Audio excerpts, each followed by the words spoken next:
anything dodgy or offensive, because we are live. I think we're live. I've got a track record of not knowing whether we're live, but bit of an impromptu one. First time I felt like going live, because to be honest with you, I felt like absolute crap since I got back from East versus West. So let's just have a look. I'll try and make sure that I can see some chat messages if we get any. Let a few people get in here. Oh, let's have a look. Eddie, how was the show? Show was ace, I thought. I mean, I've been keeping a bit of a low profile, not going to lie, staying away from everything the last couple of days because I've been probably here with my throat. Just got a bit of a cold when I was out there. I had it throughout the week, but I felt just generally terrible. Yeah, I'm not feeling great now, to be honest, but it's been going round. And had a bit of a bastard on the travel front, to be honest, going over there, guys, not going to lie. And that was pretty poor. Brad Butler in the house. Jack's in the house. The Angry Viking in the house. Hiya, mate. Aki in the house. Yeah, school lady boy. Marius Gates, Steve, GB19. Few people popping in now. Gurico 4. Pronator Tendon. How are you doing? So, GB19, who makes my suits? Right, so I've got various people. I use, I do get some stuff from Monarchy One, which is a sort of English outfitter based in the USA and in England. Also got a bespoke lady that makes my stuff in Vegas. And a number of the suits that I use come from her, because a lot of the suits you can't get for my size off the peg. I'm like about a 50-inch chest, and a lot of the stuff off the peg you can't get. Travis Tuggle, my dude, he is in the house. I'm probably dressed like Jeffrey on acid from Rainbow. Love it. And yeah, as I was saying, mate, yeah, a lot of the suits come from her.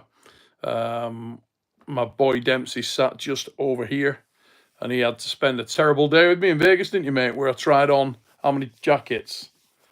Maybe 50 to 100. Maybe 50 to 100 jackets tried on, but some cool stuff, wasn't there? Yeah, really. Really, really nice stuff. Couldn't get them all, but yeah, got a few. Ups Adventures from South Africa. Connor Tacotti, guy I've got my eyes on. Strong puller. Yeah, Connor, keep doing what you're doing, mate. Looking good. Jax, please talk to your boy Dev. His 15-minute setup and cheating is annoying. No other match the whole pay-per-view had that crap. Oh, mate, I think it was a strange match, that one. I mean, you're here on the commentary. Wasn't my favourite match on the card, that's for sure. My favourite match on the card, I thought was going to be Petrenko and Betkilly. Turned out to be anything but. I actually really, and I called that wrong. I actually really enjoyed the main event. I thought that Laratt and Morozov was a great match. Don't want to say that I told you so. I told you so. Got a mixed night for me, results-wise, to be honest. Got some right, some wrong. Called Marlin and Fia wrong. I had Marlin taking that. I thought Fia was awesome. I thought she arm wrestled fantastically. Got most of them right, but got some wrong. And just enjoyed the night, really. The only annoyance for me was that I was struggling to really push because of my voice, so I couldn't really. The sound system was amazing in that place. Crowd was amazing. Absolutely loved Georgia, but I couldn't push hard. So I do apologise for that. Just because my voice was completely knackered, guys. Really, I tried my best, but you know, if I was a bit off song, that's why. Because it had been sort of from about the Wednesday night, it was kicking my head in a little bit, and I've been just feeling shit since I got back. It's got full of a cold. Marius Kate, my mother thought your shoes were ridiculous. I'm glad she loved them. Sebastian Sullivan, hey, hope you're well, mate. Next dark card coming soon. One of the reasons I've jumped on is really that, mate. The dark card part 2. those of you who follow the channel or channel members will know, or who follow the Supernatural Strength channel will know, that we had to put it back because pretty unfortunate circumstances. James Statham's dad was taken seriously ill, was in intensive care. Thankfully, I believe he's out now, and hopefully going to be in a better situation soon. But you can imagine that came out of left field and really unsettled the whole boat. So the second part of the dark card is this Saturday, and the left-hand battleground coming up this Saturday. So for anybody who is a channel member, for anybody who bought the dark card, if you didn't buy the dark card, go check it out. Super, super low price. I'm not going to talk about results. Go and check that out. Some unbelievable matches on the first part, and the second part comes this weekend. And then off the back of that, we'll go straight into the Titan House. So bang for your buck, guys. You will be getting bang for your buck. Let's have a look. Travis. Yeah, mate. Your kit was amazing. Absolutely amazing. GB19, will Aussie host King of the Tables? I've no idea, mate. Nothing to do with me, as I say. I know that previously on the King of the Tables, there was some I couldn't do. I got approached about every King of the Table. To be honest, it was just very difficult because sometimes I had big events on at the same time. So I had to miss some of the King of Tables. I never wanted to miss any of the shows. And I don't want to miss any East versus West or any King of the Tables going forward. I absolutely love working East versus West and King of the Table shows. I love working arm wrestling events. But I'm a professional presenter. It's what I do. And I present big events, present massive arena shows. And I'm contracted to a couple of those. And if the date clashes, I'm screwed. So with Engin, Robert Baxter, Dexter Tan, hopefully we can, if I can get as much visibility as far forward as I can to get the dates, I will do everything in my power to make sure I don't have a conflict. Because let's be honest, I'd rather be presenting arm wrestling than pretty much anything else. You know, I am an arm wrestler. I'm a multiple world arm wrestling champion. It's what I love to do. So if I get the opportunity to be at an arm wrestling show, it's where I'm going to be. Craig Mickelland in the house. How you doing, mate? Training at Sturman. Dude, Johannes Anderson is a weapon. Say hello to all the guys up there. I love Johannes. He's super underrated kid. Super underrated arm wrestler. Sorry about the voice, guys. Thoughts on the Matt, thoughts on the Levant Ermes rematch in June. Oh, has that been announced? So say I haven't been really paying any attention to social media, so I'm behind tracks. My boys are off school this week, half term, so I've been spending time with my family. I've been away a lot, so I've been sort of off social media and just focusing on my family since I got back. Missed a number of weekends as a result of that, so I got to put the time in where it is, and obviously I've got other stuff going on with my family as well. So yeah, apologies, I'm a bit behind track on social media this week. I'm sure there's a lot been going on.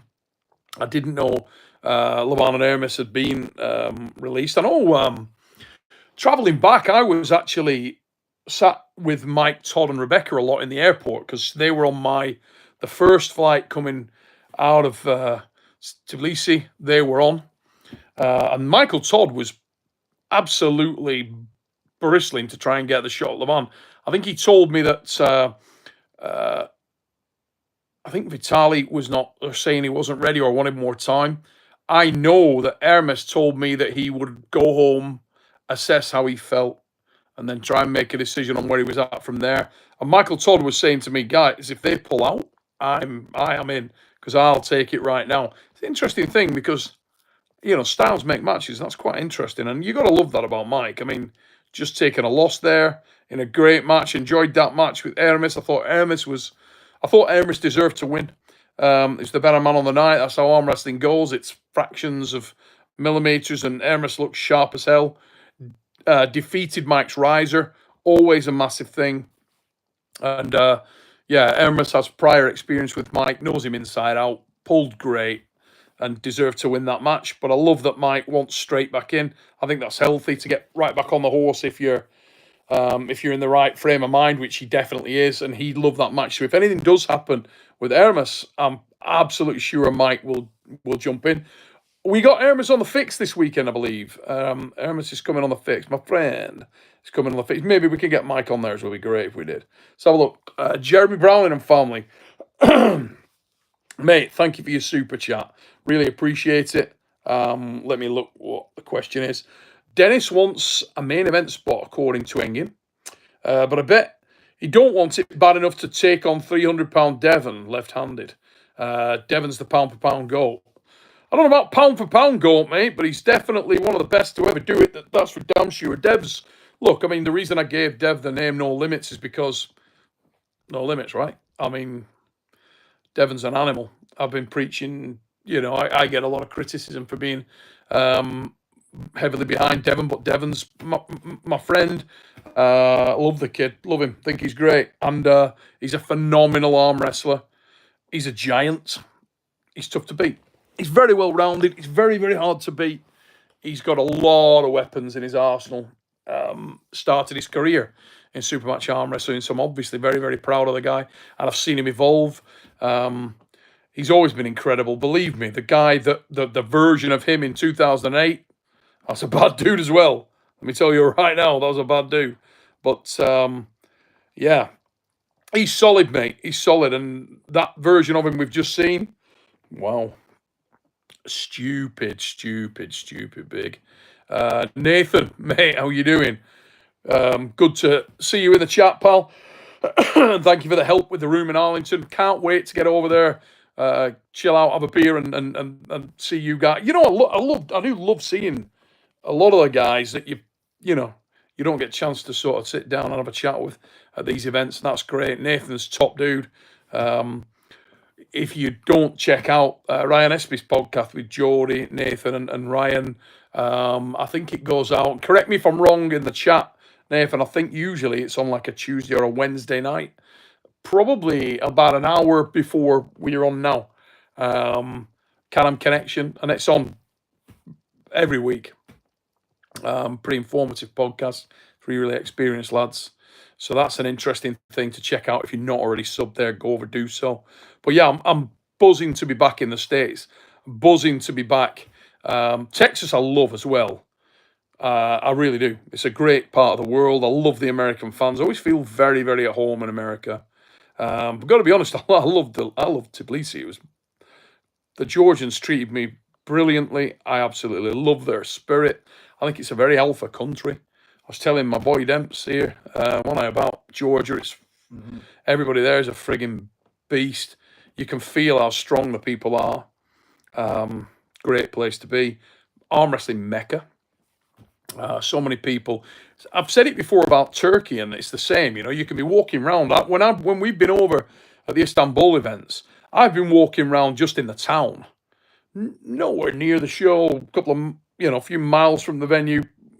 Walking around, somebody sees you in an arm wrestling shirt, and straight away come over, start talking about arm wrestling.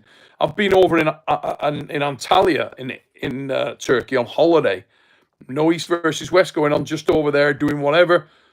Dudes will see you've got an arm wrestling t-shirt on, they'll come over, start talking to you. And this is years ago. So there are certain places in the world that people just love arm wrestling, and those are two of them. And wherever they love arm wrestling, I love being, absolute quality. So looking forward to that. Members message there. Yeah, yes, I am going training Brian Shaw in when the fuck do I go training Brian? Not long. When do I go? I think it's like, what is it, D? 2 weeks? Training Brian? Yeah. Rang me the other night, so I think it's. I think so, yeah. Or next week. Yeah, I want to say it's 2 weeks. Oh, D, just nail that giant spider that's down there in corner, son. See him? Get that big boy. Just go and cat. Don't kill him. Oh. He ain't done nothing. You just don't kill him. Just get him safe and stick him outside. So, yeah, I will be going over training Brian Shaw shortly. I am training Eddie Hall again. I can tell you for his next match, and all the Titan House guys. Guys, I have got some amazing talent coming through in the Titan House. Amazing talent. I'll start training with Eddie straight after the fight. So he's got a fight coming up with Mariusz Pudzianowski. and we'll get back to work straight off the back of that. Whoa, massive jump on the chat there. I don't know what the happened there. Let me have a look. eHawk42, thanks for your super chat, mate. I really appreciate it. It helps us out a great deal. It's put, Neil, did the stem cells help your wrists at all? I've got to be honest with you, they didn't, mate. But when I showed the guys the scans of my wrist, they were pretty, they were open about it. They said, oh, God, that's a lot of damage. So they told me I'd need many, many, many treatments over a prolonged period to have a chance of rectifying that. We're talking about cartilage growth. I have no cartilage in my wrist, so it's the bone grinds on bone and it's trapped nerves in there, which is extremely painful. Nerve damage, and it inflames very badly. When I do basic things, forget arm wrestling. I mean, I was talking to my lads today. What did we want to go and do today? And I couldn't do Badminton. Couldn't go play badminton with my sons. They like playing.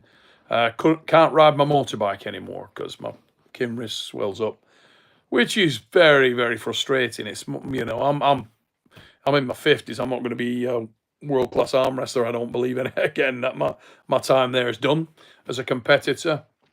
I had my moments and I was pretty solid in my day. Got everything I needed to win, everything I wanted to win. I won over 60 international titles, 67, I think, international titles all over the world. Eastern Europe, Western Europe, everywhere I went, I was doing very well. All the major continents, loved it. I got 3 world titles. I got big wins in professional supermatch arm wrestling, European championship wins, left and right. Happy with my time. But in your 50s, when you're naturally trained, you ain't going to be beating young men. It's a young men's game, young men's sport.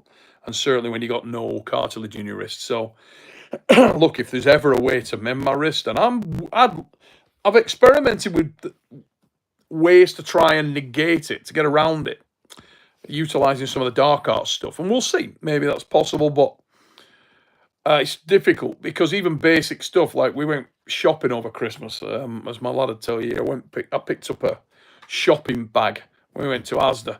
And your wrist just switches off. Drop the bag, smash some stuff in the bag. Really annoying. Nothing you can do about it. It's nerve damage related, and obviously in there, some of the stuff, it just switches your wrist off. It's very frustrating, very annoying. But if I can get back, I will get back in a heartbeat. Just noticed Phil Woody UK is in the chat with the spanner there. Phil, hope you're well, mate. Hope you and your family's good. Yeah, thanks for saying I did a super job on the mic, mate. I was struggling, mate. I mean, when I was announcing Devon, my wrist blew. My throat blew. Absolutely blew out. Just, and when I came down off the stage, I was worried. I thought, shit, that might be me. I may be done. And I had another match to go. And I was genuinely like, oh, shit. It just topped out on me. But it's just because I was full of a cold. I'd had a sore throat for a few days. Maybe even had COVID, you know. It felt very like COVID. That kind of feeling, you know. So, I don't know. But I didn't feel good at all. Kind of. A few people over there said they were feeling really rough. And I was one of them. Let's have a look. Lagia, Toddzilla was... Oh, mate. Yeah, Toddzilla was impressive. Todzilla's great. How can you not like Todd? I love Todd. Todd's phenomenal. Very intelligent arm wrestler. Pulls in a clunky, unorthodox manner, but knows exactly what he's doing. Extremely measured, extremely intelligent lad. Very good arm wrestler. Best in class strength, in my opinion. And as I said before that match, a number of the matches went exactly as I thought they would.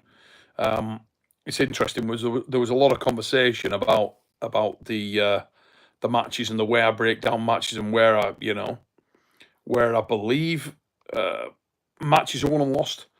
And with Toddzilla, he is one of the best arm wrestlers in the world in terms of being able to arm wrestle ugly. He can arm wrestle in very bad positions. Marius, I'll come back to you in a minute, mate, and break it down more fully so you can see. I was speaking to a number of guys, including Irakli himself, about how that match would go down. And the big thing was, I said, look, you cannot afford to move backwards. You cannot afford to move forwards. You have to stay on the bone line. And that's why, because he was upset that I called Todd as the winner, I thought Todd would win. And I wanted to sort of articulate why I thought Todd was going to win. And that was the reason why. As it turns out, that was the case. And Todd takes some beating. So, you know, Irakli, good learning process for him there. And yeah, it'll be nice to see him come back and try and recover his spot there. And look, he's a great arm wrestler. I know he's going to do very well in the future. And he's only a young man. And you want to see that kid drift a BMW? Bloody hell. Talented lad. He can even pull off skinny jeans. I mean, who can do that? Ridiculous stuff. So, Marius, yeah, mate, it's not just getting rid of the fat's one thing. Yeah, awesome. But with the wrists, believe me, mate, it's no joke. You got bone on bone. I'm telling you, you know about it. You friggin' know about it, bud. It is not. It's no fun. Your wrist swells up like 3 times the size. You can't move your hand, and it's your right arm. It sucks when that happens. Can't hold a cup of coffee. Can't drive your car. And I've got a family to look after. So I arm wrestled for more than 38 years. A long time. And as I've said, if there is a way back in, I will take it. More questions coming in on the Brian Shaw training. Yeah, go with Brian. I've just checked a moment ago there on the diary. I'll be out there in the first week of March, working with Brian for a week. Can't wait.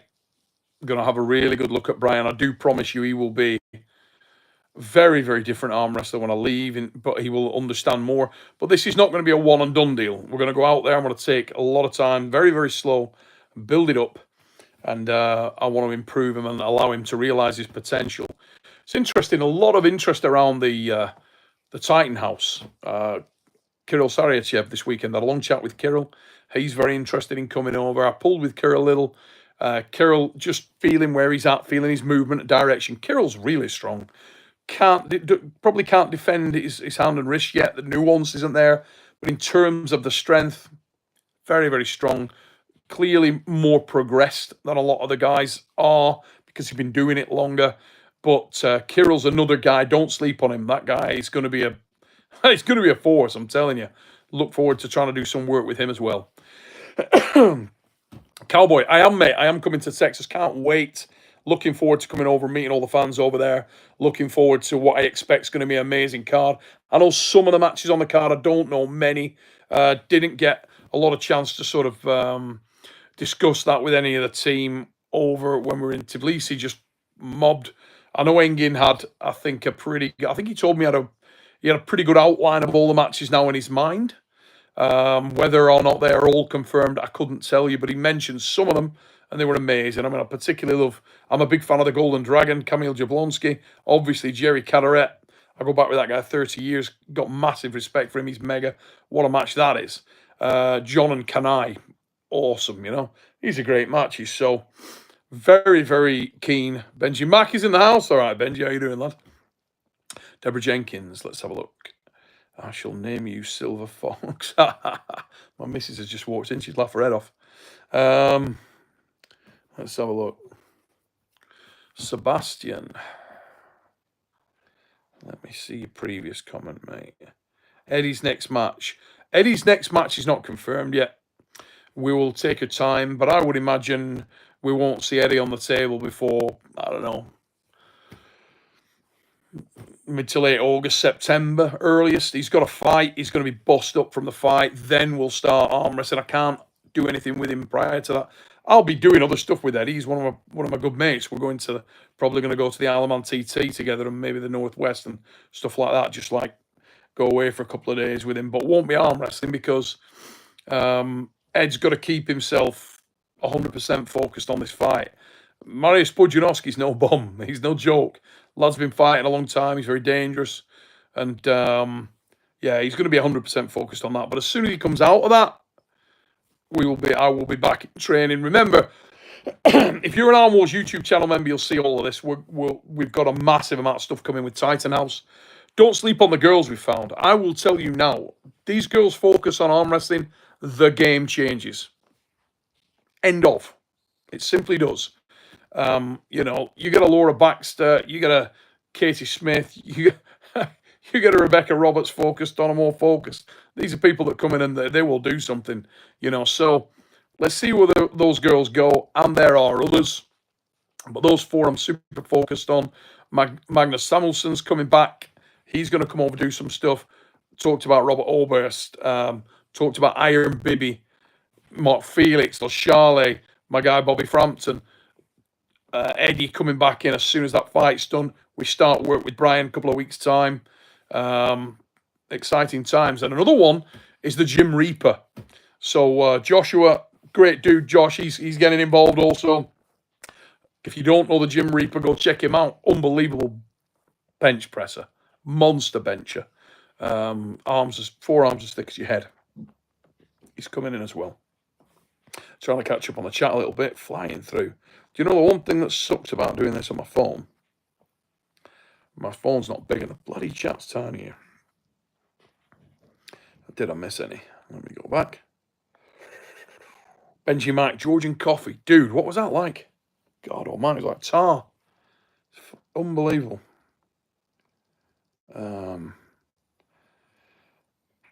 GB19 message retracted. All right. Sorry, nothing I can do about that, mate. I don't know whether that's, have you held it back or whatever?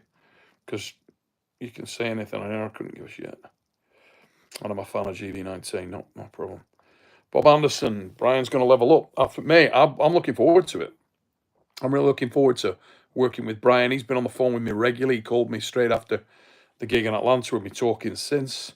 So I am really looking forward to that. Oh, Alda Tune is here. He was on the podcast I was on a minute ago, or in the chat a minute ago.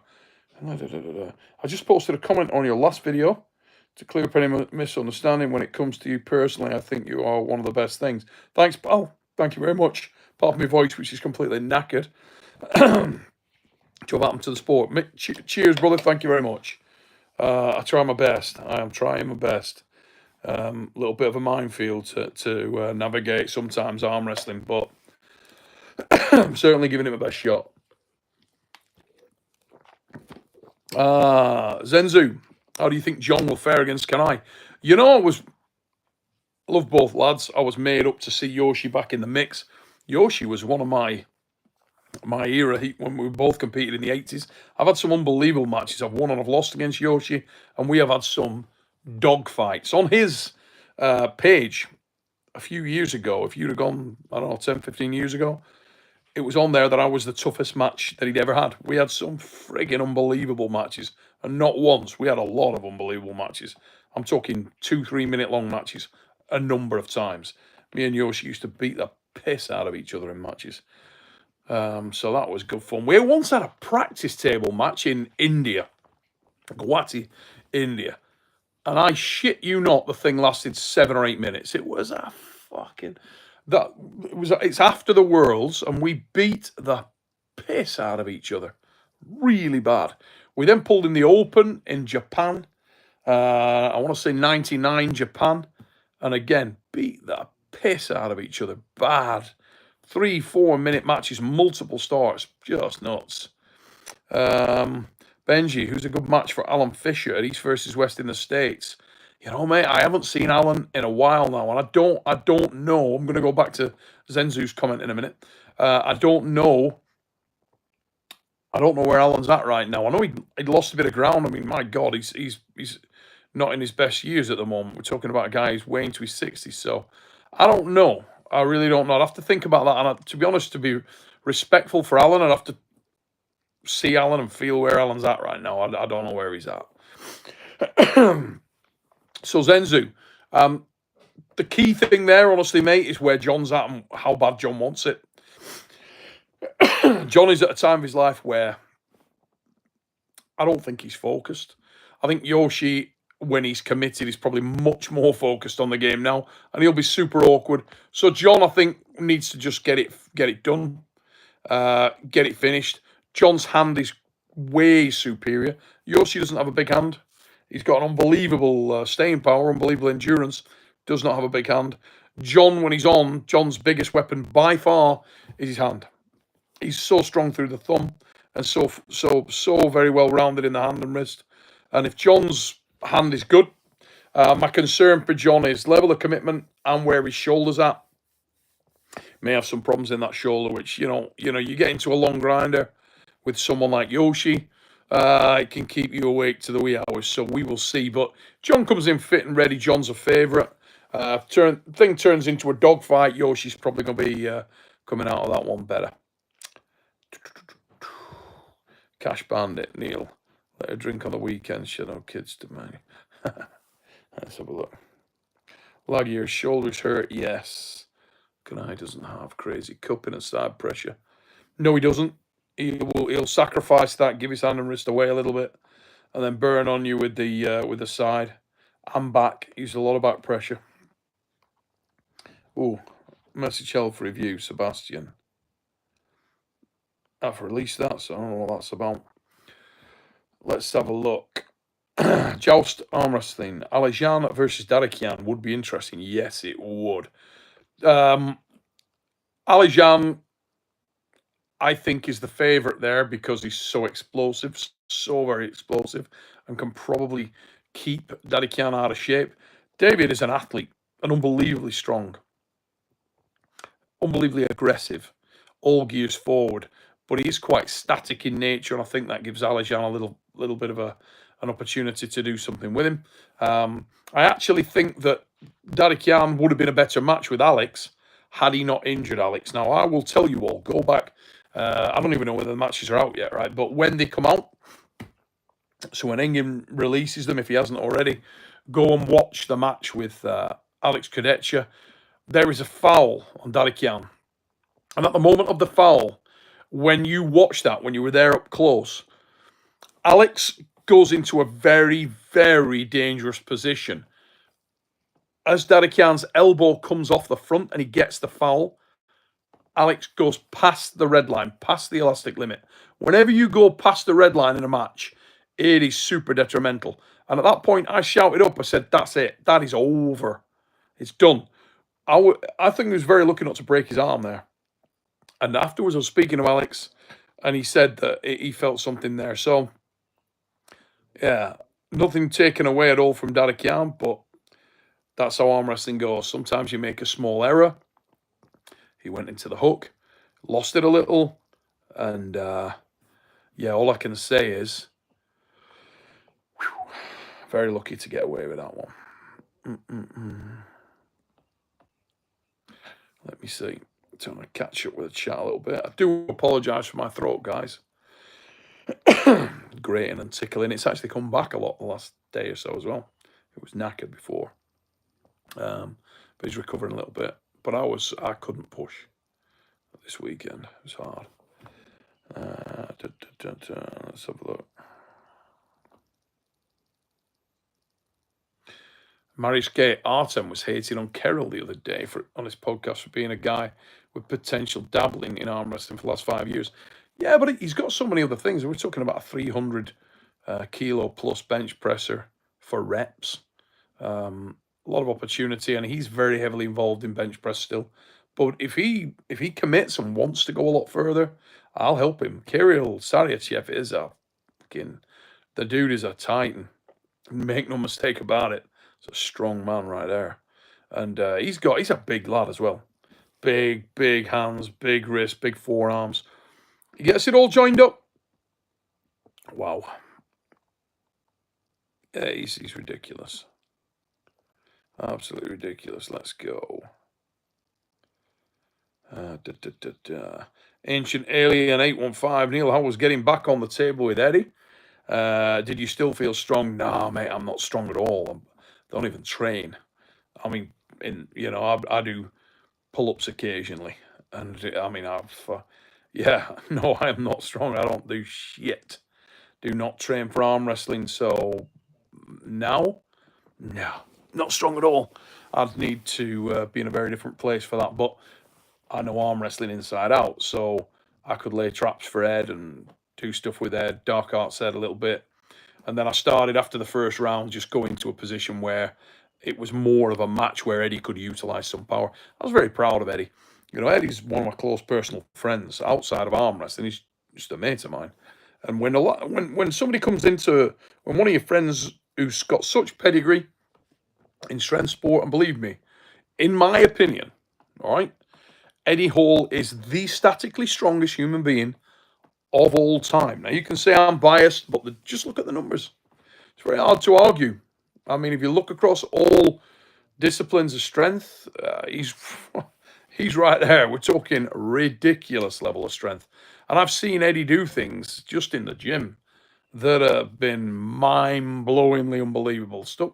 Some of Eddie's lifts in training, Jesus Christ, incredible when he was at his peak. Truly incredible. But he's not an arm wrestler. He's had 5 weeks. You know, we pulled after he's had 5 weeks of training. So as a former world champion, I should be able to do something with him. And at that time, it was very comfortable for me. But, you know, I enjoyed being up there, apart from the fact that I then couldn't move my hand for like 3 days. And I was taking painkillers nonstop. So that sucked. But other than that, it was a bit of fun. Eddie just threw that one on me when I got to his place. But that said, he just wanted to do some stuff, you know. Let's have a look. Sorry about trying to catch up on the chat here, guys. It was going through at a stupid rate of knots. Hope everybody's well. Those of you that have checked out the live, not something I planned. Paul Scott, big up from Newcastle Arm Wrestling Club, mate. Love the guys up there.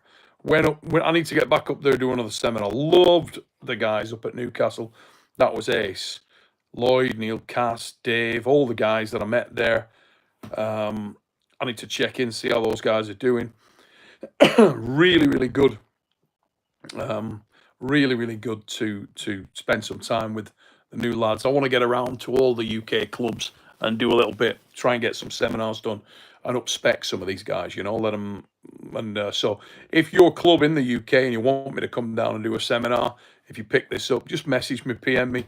If I can work out a time that works, I will do that. But the Newcastle lads I'm very invested in. Great set of dudes. So, yeah, very, very keen to work with those lads again. Old Broken Guy, all right, mate. How are you doing? Show was amazing this weekend. Glad you enjoyed it, pal. I thought it was a banger. I was very happy for Stoyan Gulamanov, another one of the lads from my era. Used to pull with Stoyan a lot. Master arm wrestler Stoyan. Really good puller. Great to see him get a result this weekend. And again, a lot of people didn't think he would. I was one of the guys that said he would, and I'm glad that worked out.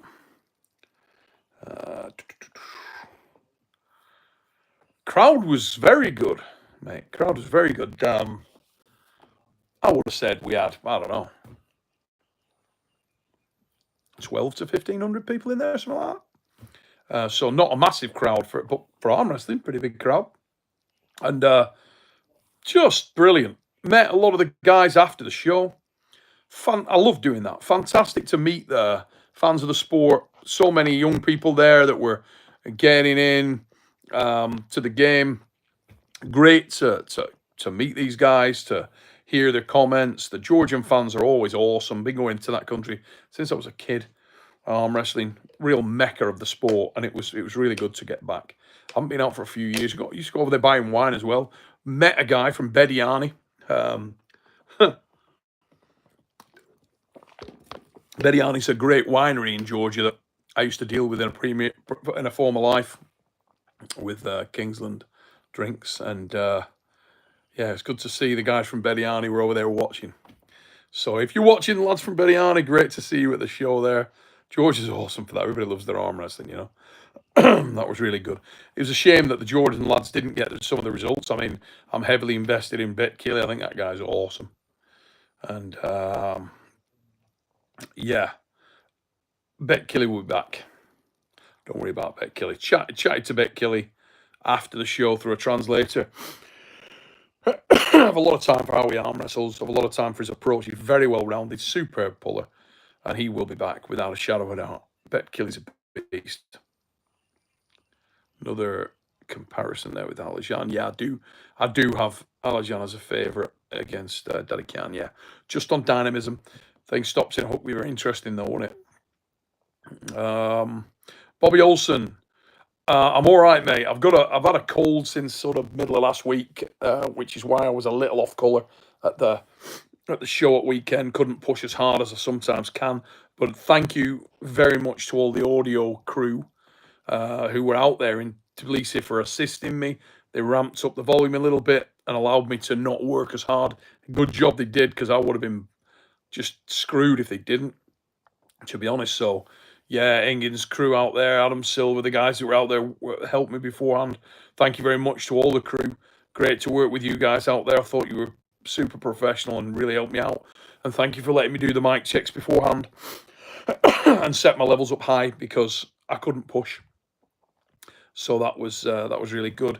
Silverback, hey Neil, how serious is the Engin Devon beef right now? Oh, Engin. I think Engin and Devon will always have a little bit of beef, a little bit of. They're both alphas.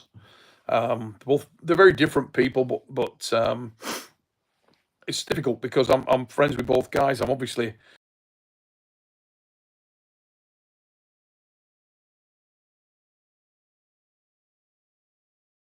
There is a cultural difference. So a lot of the time, I will be taking the piss. I'm probably 80. This is if she comes through here now. My son's come through only to the Aussies, the Canadians. We take the piss. Not as much for some other countries, and that's one of the things that it's difficult for. They need, there's an understanding thing there. There's an education process there for the manner in which culturally people behave. So if you're a dev and you're making a show and you're bigging it up larger than life, and don't get me wrong, everyone will try to win, and I can respect that. When you go to an arm wrestling table, it's a combat sport. When I used to go up there, I would expect the guy to come up with everything he had, psychologically, physically. Yeah, he's going to bring it all, and I don't care. I'm happy for that. I'm good with that. No problem. Bring it. That's we're there to do a job. So go up there, try and do it. I have never had a problem with Devon in my life. I've always found Engin to be very, very straight person, very principled person. He would always struggle with a Western approach to things, and he's a very, very detailed, meticulous, cards close to your chest type individual. Engin, he's not a guy that is open, fun, giggly, laughy guy. He's not that guy. He's a serious. I mean, we were speaking about it when we were over at East versus West this last weekend. Engin, when he competes, is or was 110% focused. Probably the most obsessed arm wrestler, the most compulsively driven arm wrestler I've ever seen.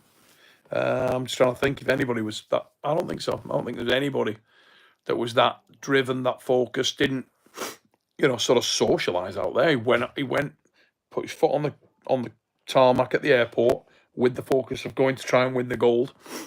Went to the venue, focused 100%. Didn't go out drinking, didn't go out partying, didn't do any of that. Wasn't the dude you'd see, at the after show. I used to spend hours talking to him in receptions around the world about arm wrestling for hours and hours and hours and hours and hours, and I got to know him. He's a very complex character, very complex individual. He's not someone who you can banter with, take the piss out of, poke fun at. That's not his culture. It's not what he does. Once you understand that, he's easier to get your head around, But you're never gonna. Devon, very much Western culture, so you can take the piss, you can have a laugh, you can. That's how it's going to be. I think there's a lot of respect between the two lads, and I think their relationship will always go up and down. But it's not for me to sort of discuss other people's relationships and how they're getting on. I really don't know. I hope that everything continues to keep the positive momentum at the moment, because I think arm wrestling's in a good place. I think Engin and Devon will both be fine. Whatever goes on there, they can just exist within the same hemisphere, and so be it. Not everybody has to get on all things. I don't think that's got to be the case, really. I have no problem staying out of that one. Let me try and catch up there. chat here. Let's have a look.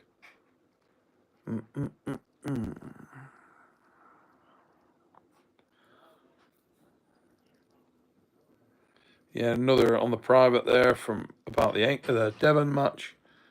No, I don't think that would bother him.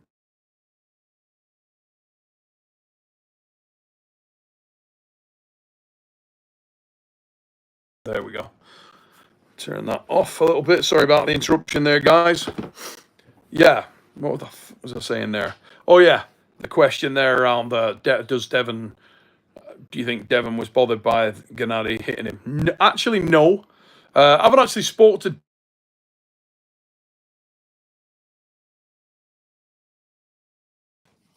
Sorry about that.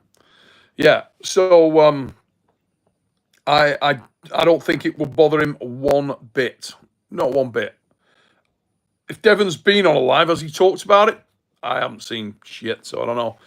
But unless it did bother him, I don't think it would. I don't think Devon would care at all about that. Probably even expect it. Gennady Quickveen is a very aggressive lad, competitively aggressive, but within boundaries. I mean, to be honest with you, sometimes when you see stuff like that, it looks like it's something bigger than it is, I think, because to me it was like, yeah, call really. I've had people do worse stuff than that. I mean, my God, can you imagine with like in UFC or fight sports or even bloody, I mean, my son plays soccer where we are a lot of rugby. Can you imagine? I mean, my God, who gives a shit? It's nothing. Absolutely nothing. So I will speak to Dev, I'm sure, next couple of days. We're going to speak to him on the phone yesterday, but he was, I forgot he was doing I can't remember what it was, but it was a talk. He was doing a speaker thing. And I wasn't too worried about speaking to him straight away. I was going to see when he was getting into Arlington. Don't know when a lot of people are getting there. But he couldn't speak, and I was fine to not speak because I wanted to get to bed myself. I was feeling like on a shovel, to be honest. I feel terrible. A lot better today.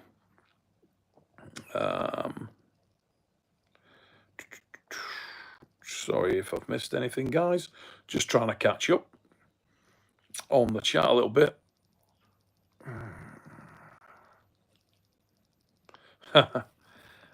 Paul Wade, yeah. Tell me something about the quality. Mate, I was having a lot. Listen, Ermes is a character, man. I mean, I used to arm wrestle with his dad, Massimo, back in the day. When baby Ermes was knocking about the place. And now it's great to see Ermes as a man, amazing. Picture a little dude walking around and now there he is. One of the top guys in the world. It's funny watching these guys grow up. But even when he was a young man, when he started arm wrestling, always had great potential. When he was back in the 80s, 85s, strong as shit. Training now with Nick Skivalocki. And as I say, Emmy's probably coming on the fix on Sunday with a bit of luck. Hopefully my bloody throat's better by the time that happens. Red Cat Man, all right, brother, how are you doing? Silverback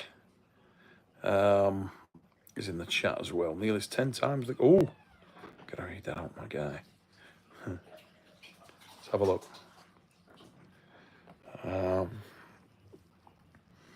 Timothy Arinson, interesting. Your voice during performance was stellar, mate.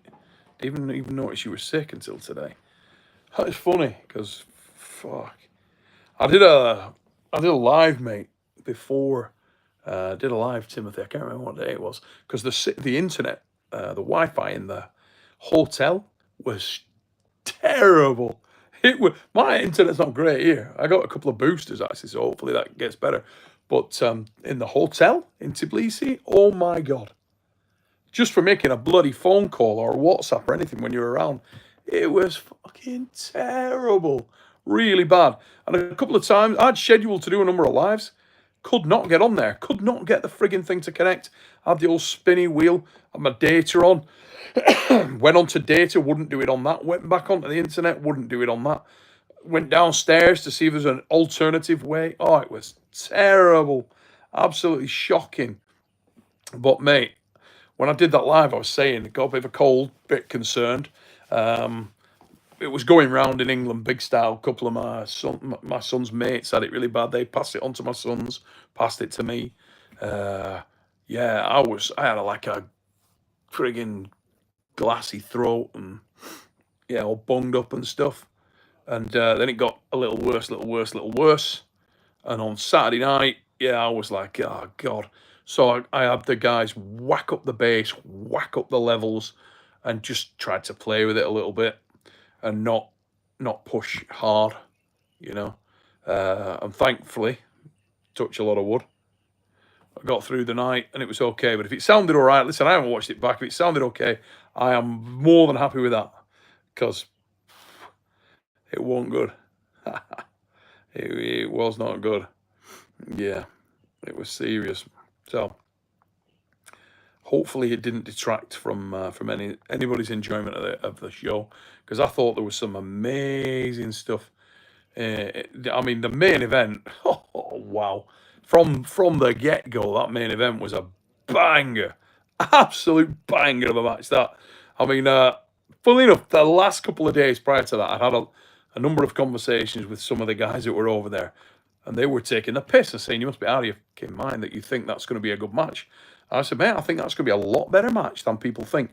I did a live a couple of weeks ago on Engin's show, and I said, "Oh, it's going to be a lot better match than people than people believe." Number of reasons for that. Articulated it, broke it down. For all of you who watched it, you'll know.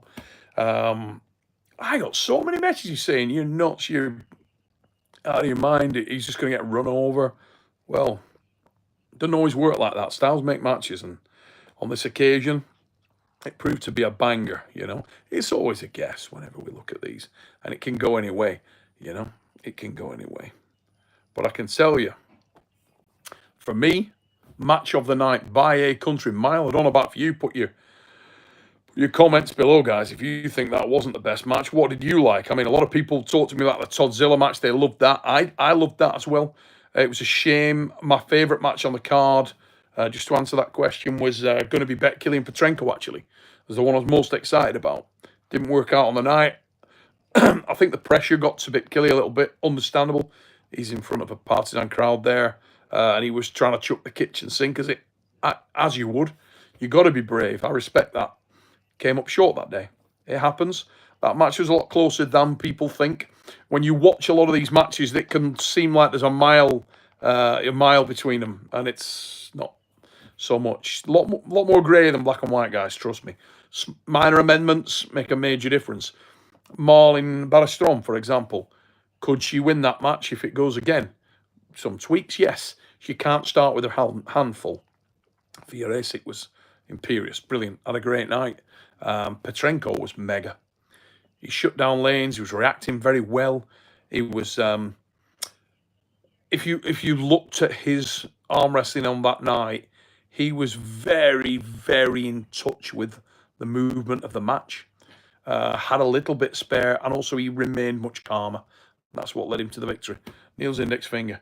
Hey mate, how you doing? Thank you for and thank you for everybody for coming on, checking in. While you're here, guys, if you don't mind hitting that like, just give us a quick like, and please hit that sub. It would really help us out if you can sub and like. Appreciate it. Let's have a look. Kim Monty 14. Neil, do you suffer from carpal tunnel syndrome as well?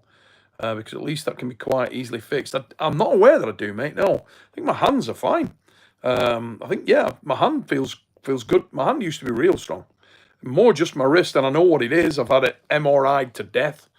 Know exactly what the issue is. I mean, as far as the doctors were concerned, they were like, "Oh, you're done. Give up life." You know, they said they wanted to fuse my wrist and kinds of stuff. I'm not having my wrist fused. Am I? On my right wrist? No, not a chance. So I wear the bands that I wear all the time. They're attached to my phone, pulses little electric signals into them. Quite a good thing. Takes pain away a little, but it can't rectify it. And if I do ever pull, the worst one I've had in a long time, we went to East versus West, and I had a few beers. Pulled some lads after the show, because when you've had a few beers, you think you're friggin' immortal. Went on there, pulled probably, I don't know, 15, 20 guys, like 3 a.m. Not hard, not strong lads, easy. And then the next day went to Engin's gym, and my wrist was swollen up like a bastard. Giving me a jip, took a few painkillers, went to warm up with Robert Baxter. Thank Christ it was Robert. He allowed me to pull a little bit. I got, just pulling. Super smooth, like real slow, thank God. And as I started to move, boom, my wrist just went out of socket. Holy shit, I was in pain for the rest of that day. Robert stopped immediately. He just went, oh, like, let go. You okay? Felt that. I was sweating. Banging painkillers down. Bloody hell, that was horrific. Achy breaky of the highest order. Mr. Brain Junkie, thanks for your super chat, mates. But why were the refs so bad and biased against Devon? They probably didn't mean to be biased against him. I don't know, really. I mean, it's hard to say. What I will say is we had some really crap views of that. I'd like to watch it back, actually. We didn't have the best views. There was one match, and I can't remember what round it was. I want to say, let's say it's round 3. I don't know. So please do not quote me on the rounds, right? But there was one match, and Dev was A-side hanging off Gennady's hand, just mucking about. He's talking to him, literally talking. We didn't have the audio from the athletes either, but Devon was completely in control, right? Hanging off, and his elbow looked good on the pad. I want to say it was the Turkish ref, but again, don't quote me. Referee's head was a foot away, really close. So he's got an amazing view. I did not have an amazing view, so I was pissed off that the match finished. The match ends on a foul because, they stopped the match because I want to see it go. But I can only think that he's got an amazing view, so I don't know. And we didn't get a good replay of it. We got actually pretty crap replays of it, if I'm honest. Just how it was. So I can't comment with any conviction on where it was. I can only assume that it must have come because bobbles don't count. My understanding of the rules at East versus West is that if it's a bobble, a little bobble, no advantage gained, doesn't count, right? So it can't have been that. That would have been a definite cock up if that had been made, and that would have pissed me off because it was a great match. He was just talking crap to him, hanging off his hand, total control. I can only assume Devon's elbow, therefore, must have come off the side of the pad, must have come outside the perimeter of the pad, right in front of the referee's face. And I think I actually said, certainly I said privately to Trav and Ray that were there, were like, can we not get a replay of that where we can see this angle? Because I wanted to see conclusive the magnitude of the foul. We didn't see it. The ref's head was right on top of it. So I'm assuming his elbow must have come off the pad. Couldn't hear what Devon was saying, but it looked to me like Devon was pissed, as he would have been. Because when you're in that kind of situation and you're controlling a match, of course you're going to be annoyed because he was in no danger. He was killing it. He was absolutely killing it. The biggest frustration for me was whenever I'm watching a match, and I get, I run foul of people a lot on this one because I friggin' hate to see matches end on fouls. It sucks when matches end on fouls. The reason I invented the running foul was for that reason. I want to get away from matches ending on fouls. So within the Super Series, we use the running foul a great deal. I like the running foul. Doesn't work for everyone. Not everybody loves it. I do. I'm a big fan. The perfect lure. Are you a fisherman, son? Could be.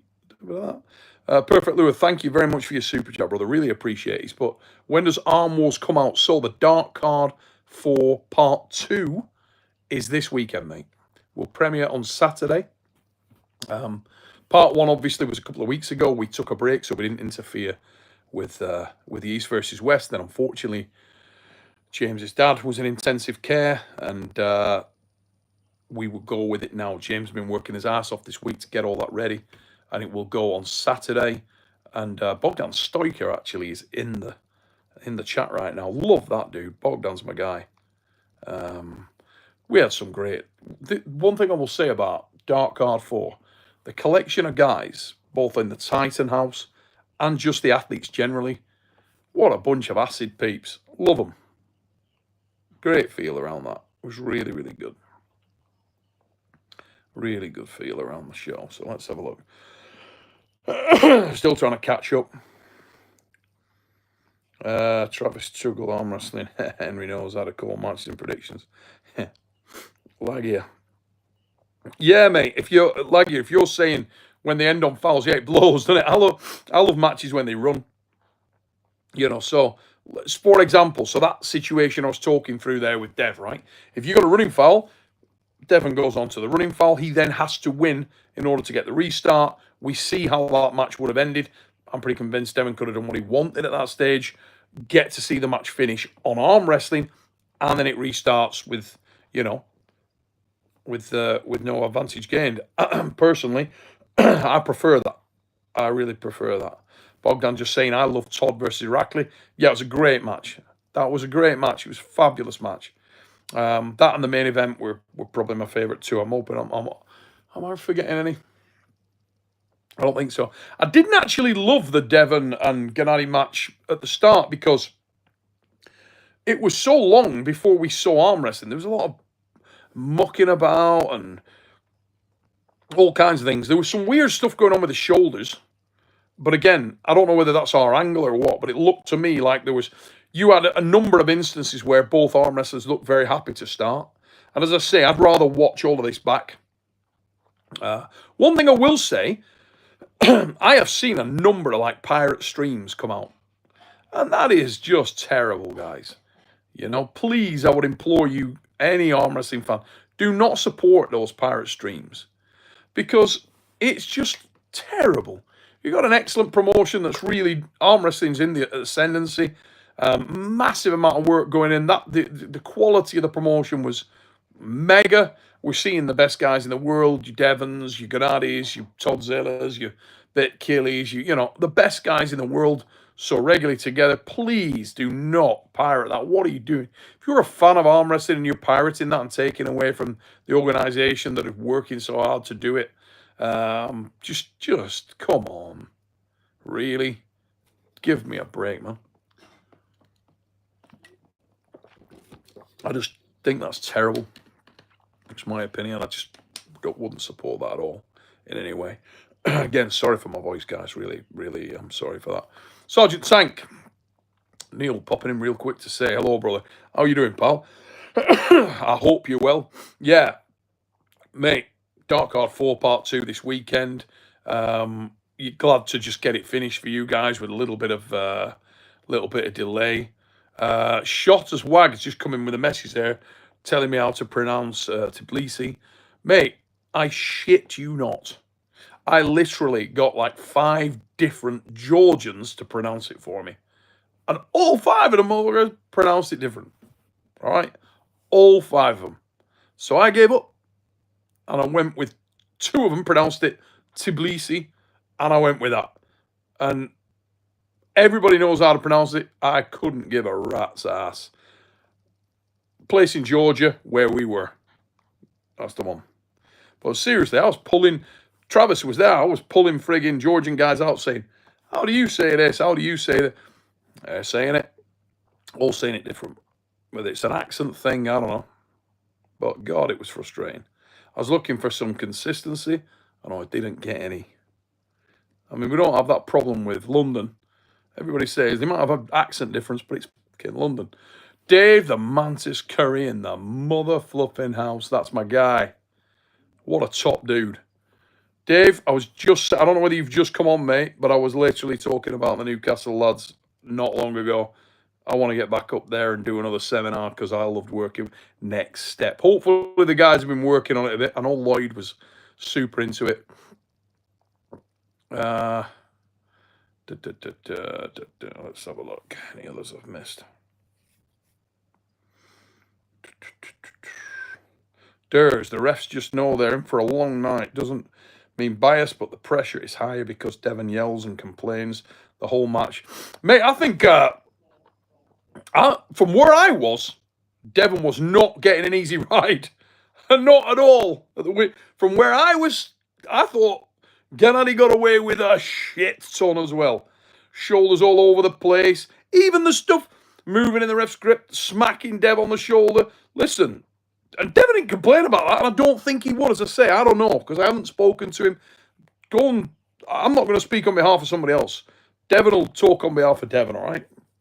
But from just watching it, Devon got as hard a night as you're going to get. He got some stuff going on there. So, listen. The way I see that is the right dude won.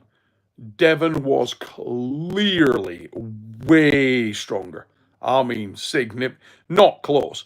I want to see the stronger man win. Look, I love Michael Todd, but Ermes won, and he deserved to win. On that night, the momentum and the better arm wrestling was coming from Ermes. He got his groove, managed to beat Mike's riser. Mike knows that. Everybody knows, you know. It's just an arm wrestling match. Some nights it doesn't work out. It's a difficult mindset for people to gather. From my perspective, I'm not emotionally attached to these matches. I just can't. I'm not bothered who wins. I don't give a shit. I really don't. I'm not emotionally invested. The reason why? Because I used to be that guy, and it's just an arm wrestling match. If that's the most serious thing that ever happens in your life, you'll be all right. Trust me. Everybody wins and loses in arm wrestling. Everybody. I do want to speak to Dev to get what his opinions were of it, because we didn't really get a chance to speak on the night because I was feeling like shit. Ended up pulling an all-nighter. Wish I hadn't, because I felt frigging terrible after it.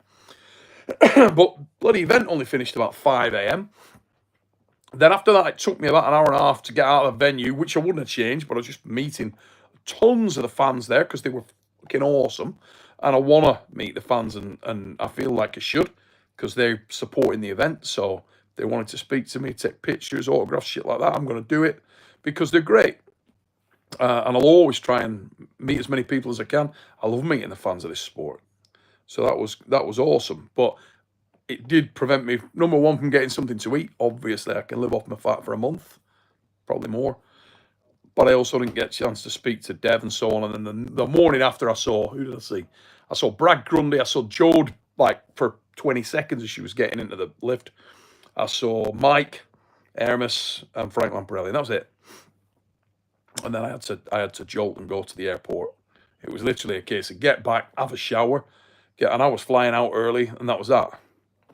Bubbles and Per Monster, Neil, can you hurry up and make a few more people famous? I feel like I keep watching the same dudes pull each other.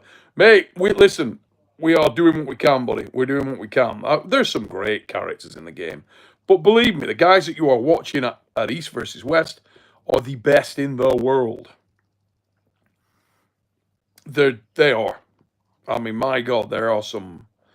The level is ridiculous. Absolutely nuts. Really nuts. It is. So, sport's evolving, getting better all the time, I feel. Yeah, I feel like it's getting ridiculously high. The level is getting ridiculously high. So, I absolutely loved it. I loved the cards. I was very interested in a lot of these cards. Particularly, there were some matches that I was very emotionally invested in this last one, from the perspective of how do I see them going. So when I don't get emotionally invested with the outcome. I get invested in how it's going to go and whether my reads are accurate. Whether I think, if these two met at this time, you're probably going to see this kind of interplay. This is what's going to happen. I'm very attached to that. I'm very interested to see how that goes. And a couple of instances, I completely got that wrong. Got it very wrong with Marlin and Fia. Thanks to Giannis Amlins and Fia putting together a superb game plan, sticking to it. Fia won center. I figured that if Fia did get anything in that match, it would probably be off the B side. She'd be fighting back in a strap off the B side. Couldn't have been more wrong, you know. So there it is. Let's have a look. Big Grove Goats. All right, mate. How are you doing? Hope you're good. Why do Devon's matches take 5 times longer than anyone else's? Do you think it hurts the growth when it takes 58 minutes to set up and 3 minutes of arm wrestling? It's an interesting one, isn't it, mate? Because I wasn't a fan of it. I always think, but listen, when you get a guy up there, Devon, Travis, Engin back in the day, they are singly focused on winning, as most champions are. I would have been the same. If you feel like you're not getting what you need, they will contest every millimeter. I cannot comment with any degree of justification or authority. In this instance, I believe, 2 reasons. Number one, I'm sat 100 yards back from the stage in this instance, and I'm watching on monitor. We did not get the best angles on a number of the calls. The second thing, I would have liked to hear, as I'm sure you guys at home could, what Devon and Gennady and the refs were saying. And we did not have their audio. So myself, Travis, and Ray were flying blind. We didn't have the athlete's audio. A lot of the time we do, but we didn't have it. So I don't know what was being said.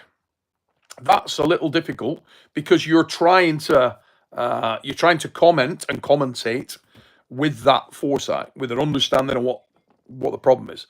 So I'm sort of looking at it. Sometimes we don't have the angle. Most notably that third round, and also some of the shoulder infringement stuff, and some of the times when they were looking to change the match and to get it more specifically spot on when the guys are both fucking ready to go. And sometimes when they're absolutely ready like that, say go, you know? So, look, hardest job, I said it at the start, hardest job of the night, being a referee. I don't know what Devon feels like. I don't feel like, let me know in the comments if there's been any backlash on that. As I say, I've been keeping my mind out of it recently, keeping my head down. But I know there was some feeling that the referees were harsh on Devon that night. In the past, Travis said it a lot in his commentary. He takes the piss and he's saying, Devon deserves it because he's fucked around many times in the past. Look, these things probably iron themselves out. For me, the right guy won. I think Devon was way stronger that night. I think it would have been a fucking travesty if Devon hadn't won that match, because he was 5 to 10% stronger. Won at a canter. Won with ease. Chasing the match down. Punching his shoulder forward.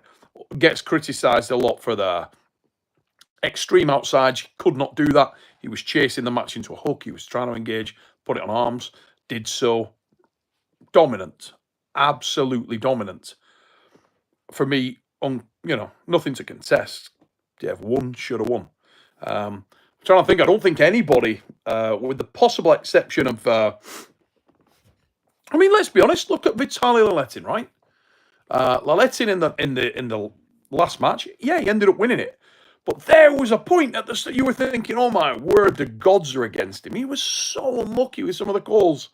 So unlucky, but that's arm wrestling. I've been there. Oh my God. Sometimes you feel like, Jesus Christ, what have I done? How can it be this against me? And when you're amped up and you're absolutely razor focused and you're uncompromising and you're driven in there that hard. And also the good thing is that there's so much, these big popular arm wrestlers like Devon, very polarizing. So you got hardcore set of fans that Devon can do no wrong. You got another hardcore set of fans that Devon can do no right, and they fucking clash in the comments and goes on. And it's great for feeding that enthusiasm around the sport. It's fantastic that we've got that now in arm wrestling, and the more polarizing characters definitely gonna create more and more of that. And I don't expect that someone like it's a good example, John. Okay, you got John, who's like, the Archangel Gabriel, super grips up with you and super friggin' fair. Take everything super fair, super smooth. Never sort of overly aggressive, or very rare you would see that. And then you've got someone like a Travis Pagent who was totally uncompromising, would go for every friggin' millimeter up there. Highly intelligent, highly stealthy in his approach. Completely contradictory styles. So are they going to see the thing the same? No. And in the same way, whilst people were saying earlier on, oh, there's a beef between Devon and Engin.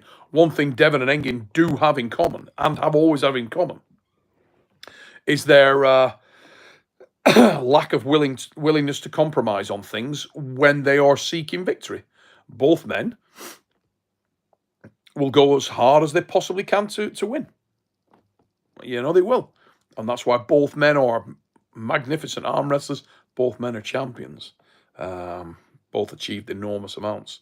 I mean, if you look at the record of Engin, if you look at the record of Dev, magnificent. Kicking ass everywhere, kicking ass, taking names. Big Grove Goats, Neil, can I get your unbiased opinion? Oh, that's the one I've read. Thanks, Frig. Okay, let me look. Trying to catch up.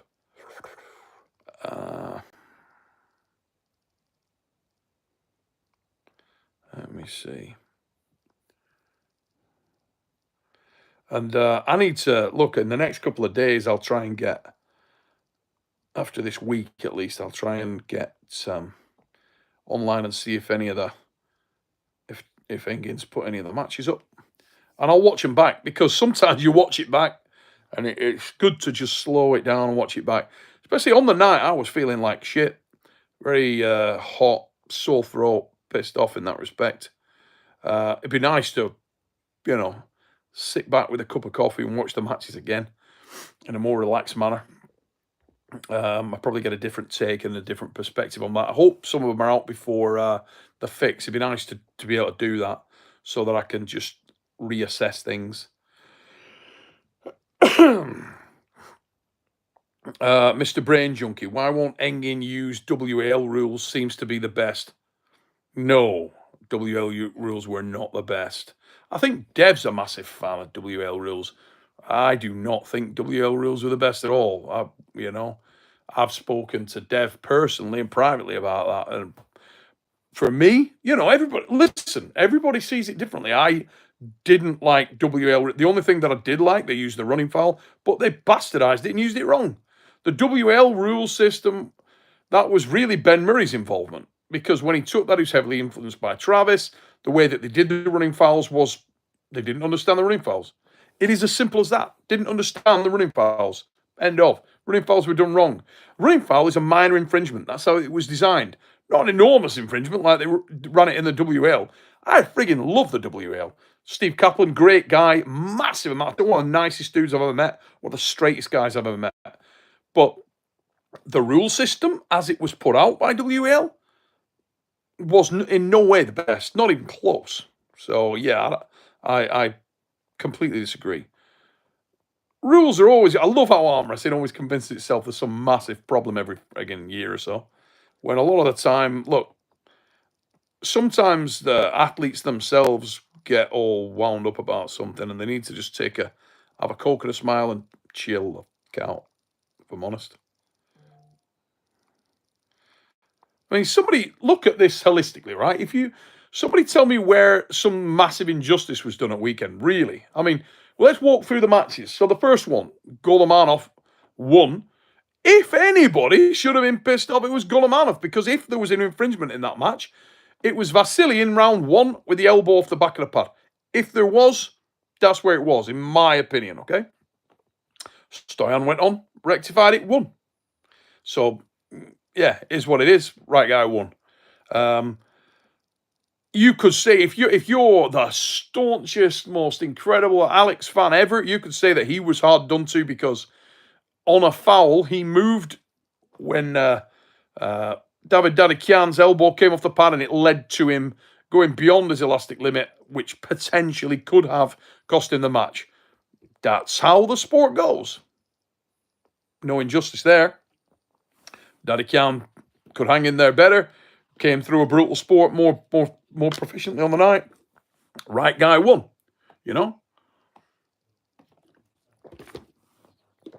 Petrenko, right guy won. Fioresic, right lady won on the night. Laletin, right person won. Sergei Kalinachenko absolutely deserved to win.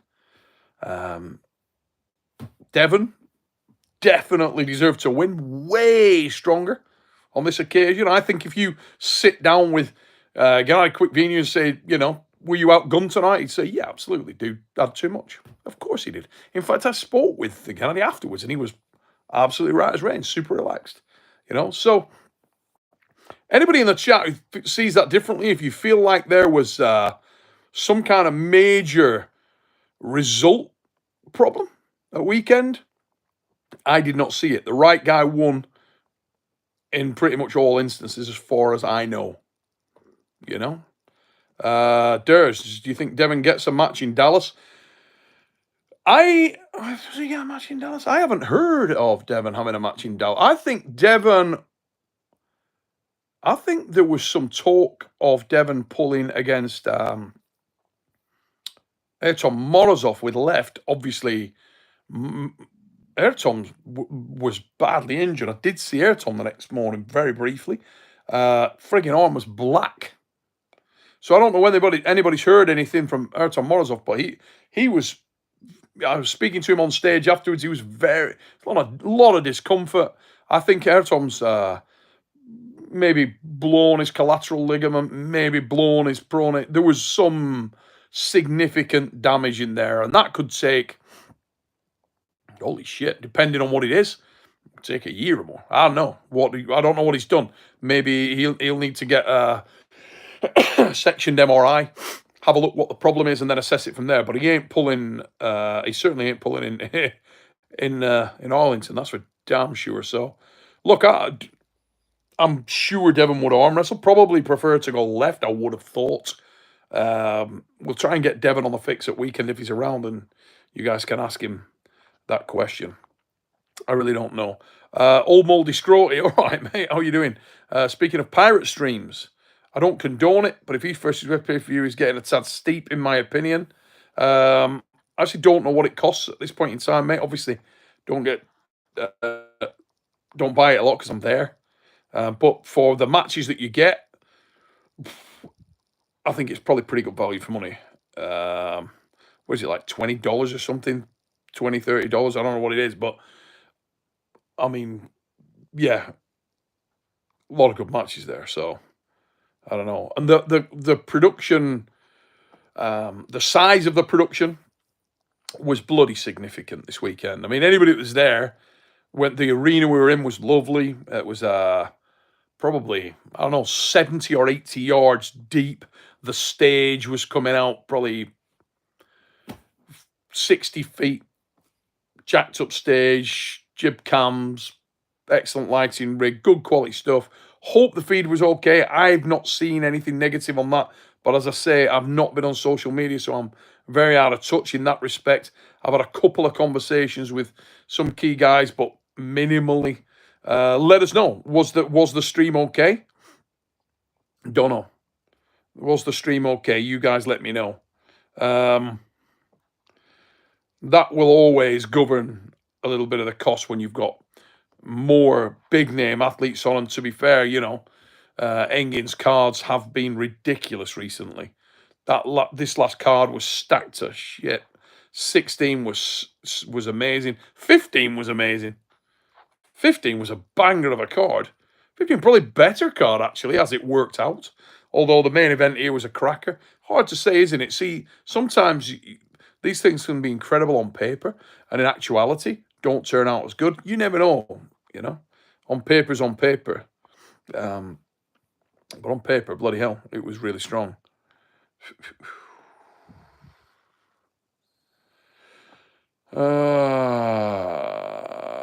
Deborah Jenkins, Neil, I'm not pirating. I am not subtracting anything from arm wrestling, but I am actually adding to arm wrestling.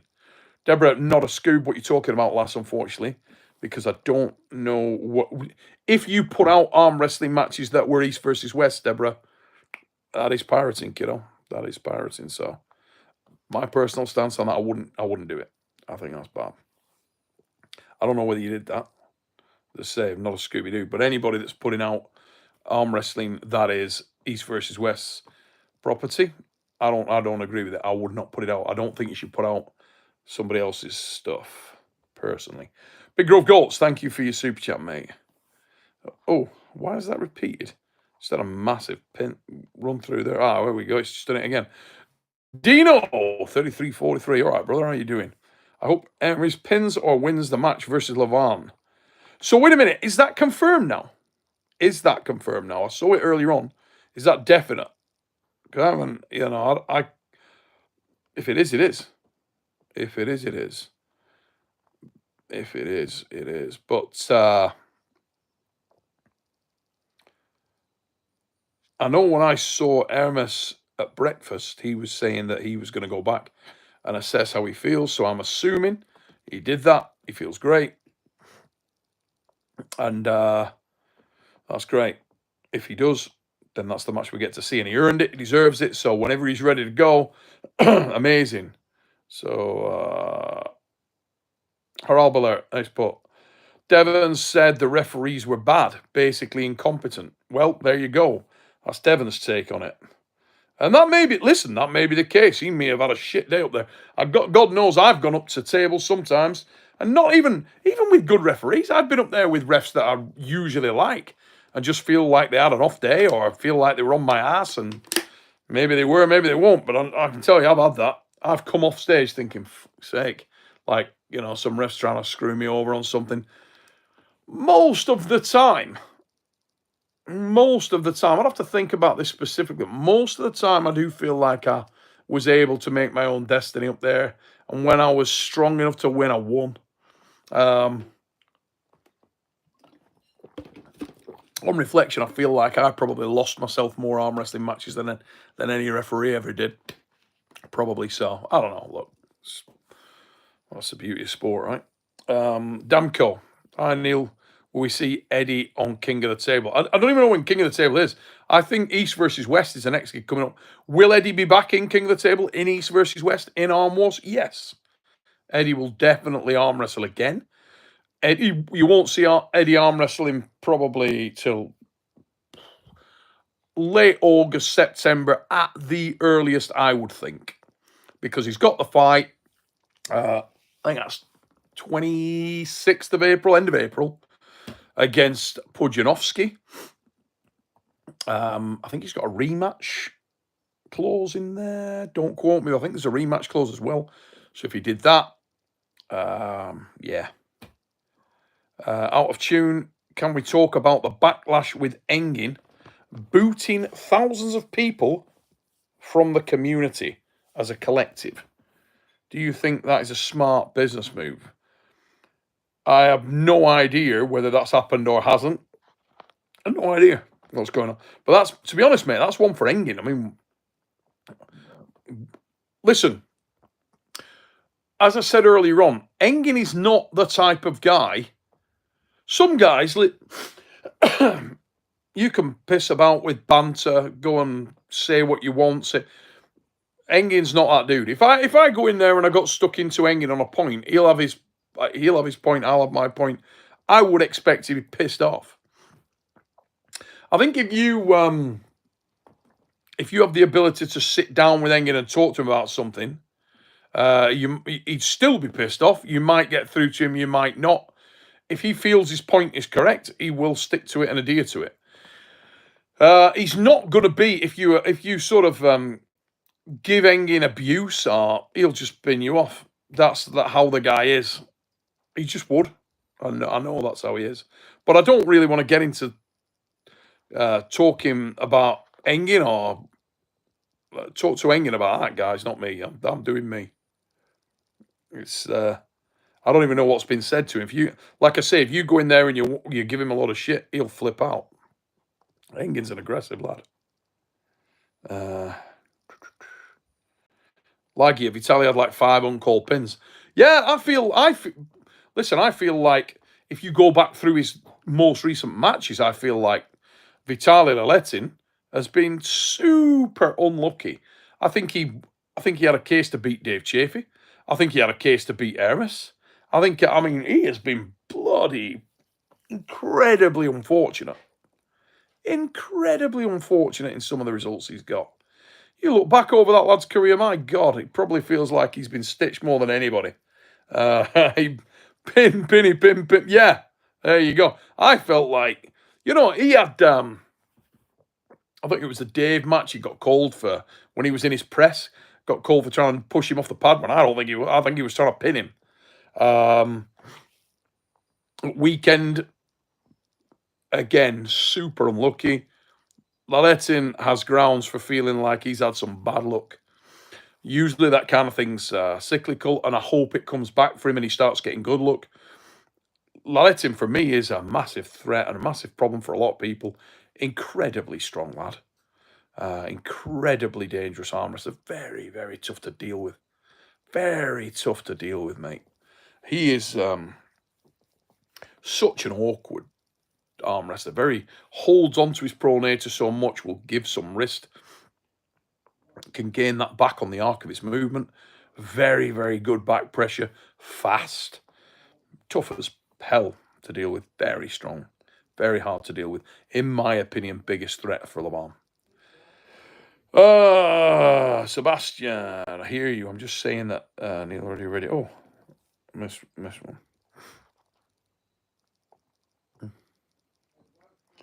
Let me see. My throat's frigged.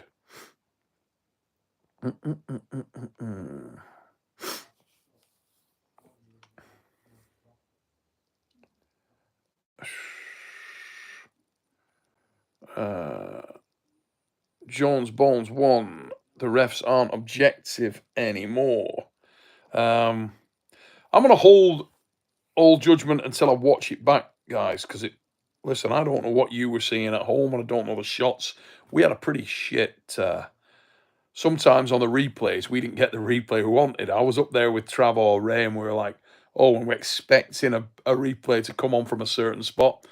And it actually didn't. It came on either after what we wanted to see or before. That's difficult. You got to know. Listen, one of the things I would say is, I think it's sometimes you got to sit up and appreciate the quality of what we're seeing. I thought the event of the weekend was first class in terms of the quality. I haven't heard anybody complaining. Usually, if there's been an issue with the live stream or something, you get like a rumbling of it around the event. So you kind of picked up when you come off, people saying, oh, we had some problem with the live stream. I didn't see that. I didn't get that or hear that. So hopefully, you guys got a great stream. Hopefully everything was cool. Off the back of that, I don't know what shots you were getting, whether they were consistent with the ones we were getting. We didn't get some of our shots were pretty shit. Rolly is in the chat right now. Ray, how you doing, pal? That's a dude right there. That's my guy.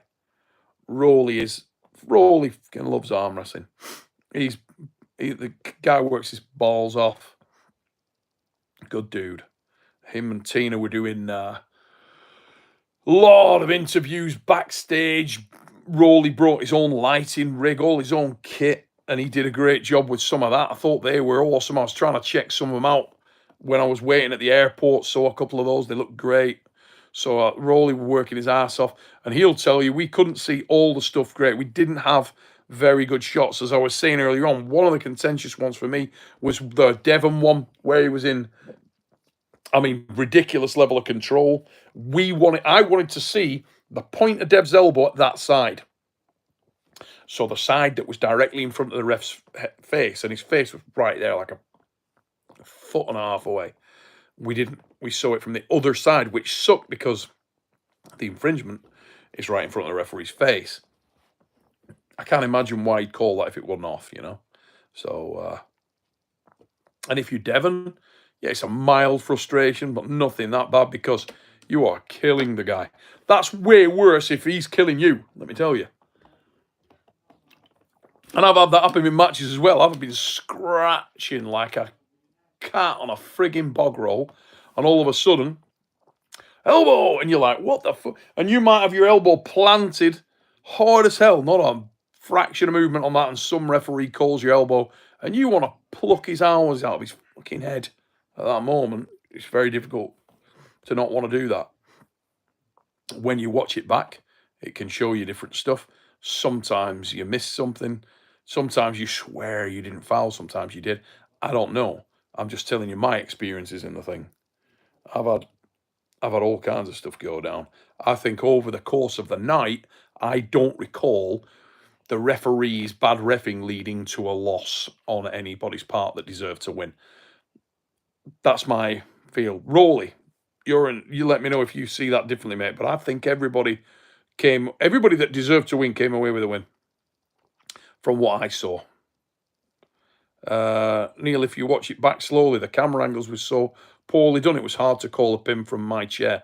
Fair enough, mate. Well, that's what I'm saying. I mean, you know, the angles can be a thing, can't they? You know, if the camera angle is coming from above the table, you're trying to balance it with showing you guys a very clear, dramatic shot of the match. But I personally value that over the fucking nitpicky foul crap. I'm not a big fan of the nitpicky foul stuff. I'm just not.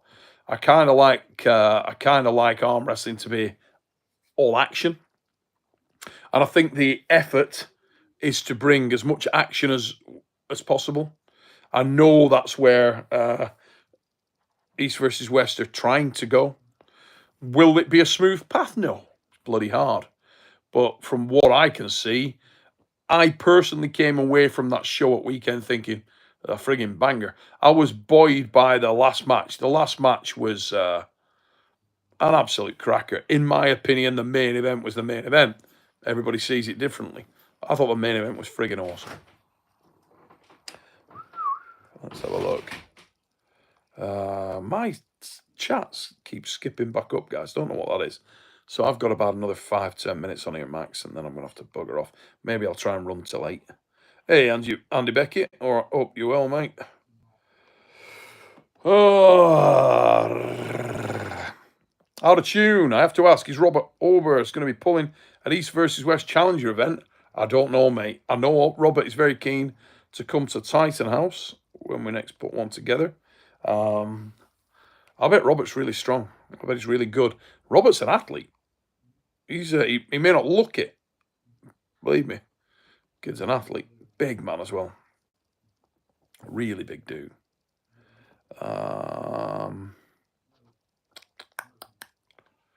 Let me see. Gotta hate these tiny ass comments on here. So Kiwi stream was great, good, but it was $20 US, which is a bit much in my opinion. I don't know, mate. 20. I mean, listen, everybody gonna think different things. For me, I don't know. It's like $20 for that card is not a bad. You know, I'm the guy that I'm used to going watching bloody UFCs and stuff like that. And fuck, you know, when you when you go to the UFC and you're paying a lot of money. I go to the British Motorcycle Grand Prix, and I'm paying 165 quid to get in, and per ticket. And I've got my family, my boys are going. So, yeah, $20 for that. But I get it. You know, everybody, it's all different. But for me, $20 for that card, that's pretty good. And obviously, as the production goes up, it's going to cost more. We work our ass off to do what we do with Arm Wars, and we're on a stupidly low rate. I mean, we're like 7 quid or something, and we work our ass off to get that right. And it takes time. Let me see. Just trying to make sure I get everybody's comments. Don't want to miss any. Again, sorry for my voice tonight, guys. Absolutely knackered. I haven't been able to get on here with you guys for a few days because it's just been scrap. But it is coming back now, so I just wanted to drop in and say hi, see how everybody's doing, and I'm apologise. I've been out of the loop on social media, just not had a chance to do it. A lot going on behind the scenes that I can't talk about with family health and stuff, so that's tiring and very time consuming.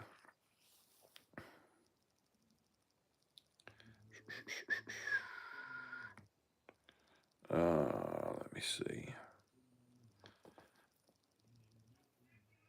Ivan Kozlik, that's my guy right there.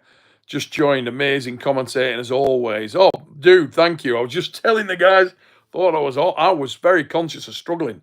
Throats, as you can probably hear, mate, just coming back actually. But fuck, I was really struggling at weekend, pal. Seriously, Ivan, I was struggling, mate. Bloody throat was wrecked. After the show, I felt like crap. Really bad.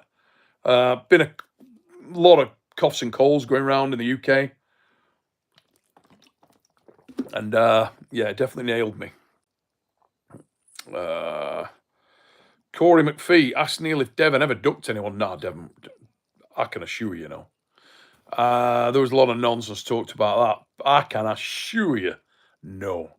That mother of like the devil in straps. I'm telling you, not a backward step in the Laratt boy. Is there bollocks? I mean, guys are special forces soldiers. You ain't got shot at for a living. And scared of an arm wrestling match. Tell you that. You don't mind losing either. Yeah. We chased down.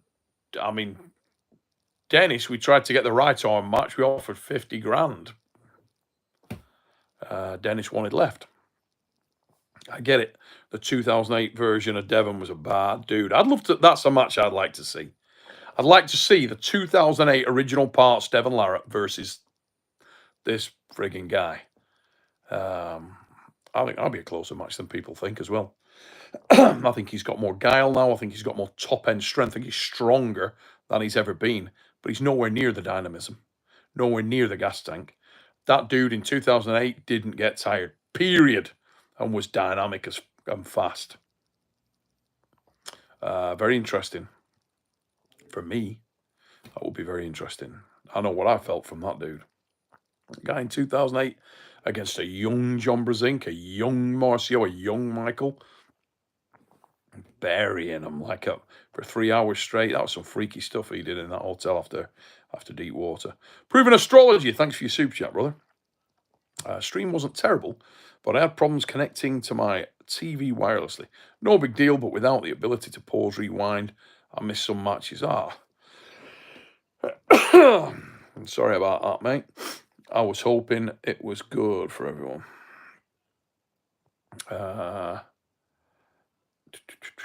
Deborah Jenkins, I am the god of arm wrestling, the sport of arm wrestling, the world of arm wrestling, the social media, YouTube, etc., and online internet communities. An original Devon Laratt is all of the Devon Laratt. Let's have a look. Big Grove Goats. Neil, pay-per-view is $20 US, which for 5 hours of entertainment is cheap, in my opinion. I tend to agree, mate. If I'm honest, I think it's not bad at all for the level of the matches that, obviously I'm an arm wrestling purist, so I'm very appreciative of the guys that are on that card. And they are, I mean, East versus West cards have been phenomenal. There's no way to, I mean, it's beyond question. The frigging matches are unbelievable. The cards have been fucking unbelievable. I mean, you got Devon and Gennady, Mike and Ermes, Vitali and Morozov, Irakli, Toddzilla, Fia, Marlin. Bloody hell. That is a card. Have I got everything? Stage looked great. Stage was awesome. It was very, very nice. Travis is the best class. John retired of that year.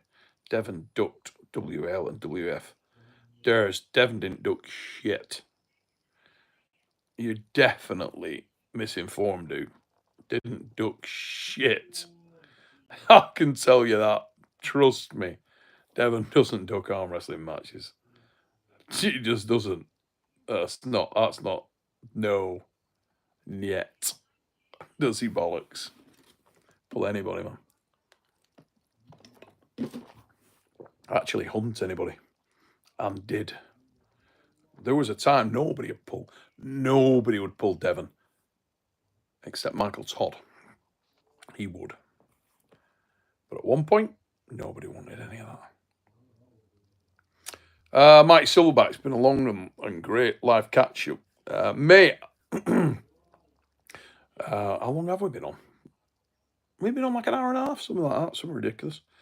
Not scheduled, pal, but I just felt bad that I haven't been able to check in with people because I I want to keep around the sport as much as I can. I want to give my feedback, but huge amount going on, as I say, with my family at the moment. I wanted to come on here and talk about the dark card because if you didn't get the first part of the dark card, then when you get your membership, you get all the back catalogue of stuff, plus exclusive merch, all kinds of shit. Super cheap, like £7. You get everything.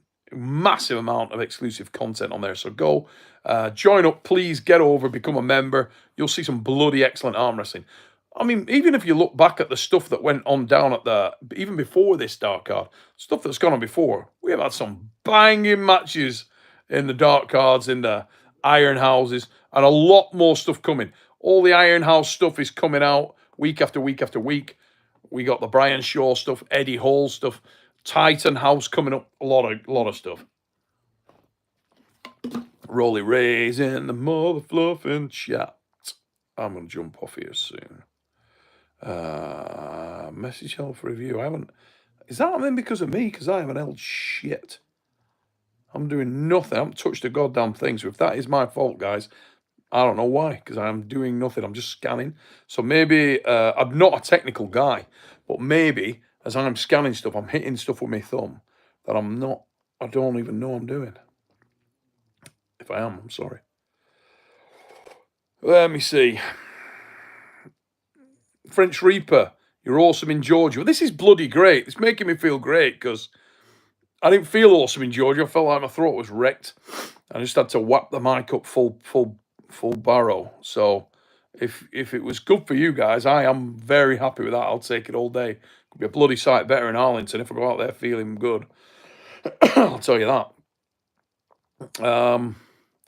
Really, table lighting was terrible because on the night over there, it looked like the lighting rig was working first. It's warm. Tell you that when you're in that three-piece suit and they hit you with the lights, bloody hell, you can feel it.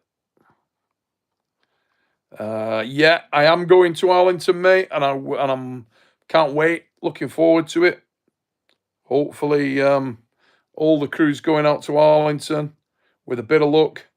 Need to get Rolly Ray out to Arlington. Obviously, Trav, I'm sure will be out there. Let's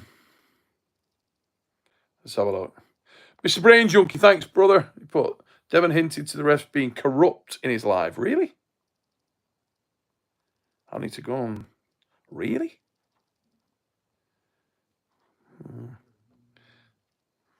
That surprised me.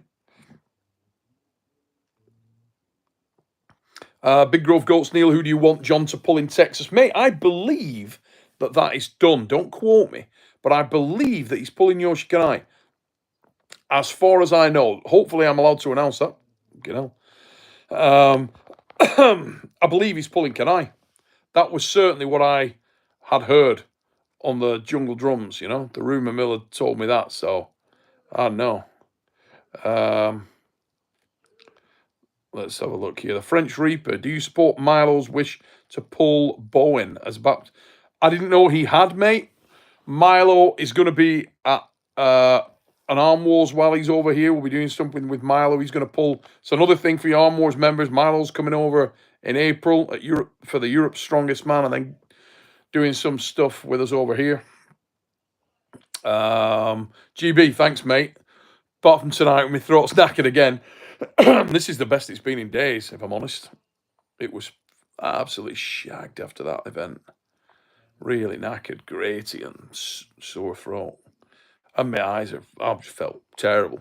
Full of a cold, mate. Just can't breathe at night when I'm trying to sleep. Bunged up. So you're not sleeping well. Just crap. Really, really bad. Yeah. You're right. Neil, were you surprised by Fia's win over Marlin? Well, I called it wrong, mate. I had Fia picked. I had it as a close match, as I said in the prees. I had it 55-45 stroke 60-40 in favour of Marlin. And I believed that the opportunity for Fia would be strap and off the B side. So I figured Marlin might get the hit. And if Fia could get her hand nice and full and post back, hold the pronator hard enough that she could perhaps win off the B side and the strap. Strap always favours Fia. She's much more comfortable in there. But no B side required. She won centre every time. Imperious performance. Best I've ever, in my opinion, best I've ever seen Fia mentally. Her game plan was robust, brilliant. You know, hopefully Marlin can go away, make a few tweaks, come back, recover that, and we see that go backwards and forwards. It's an engaging match between two brilliant arm wrestlers and mega people and all. I would have them at every event because they just make the atmosphere amazing. Fia and Marlin are just lovely girls. Caro also, Caro Pettersson, love my flame. And the Sapphire, she ain't been around for a while, but you know, when you know Erica, you know.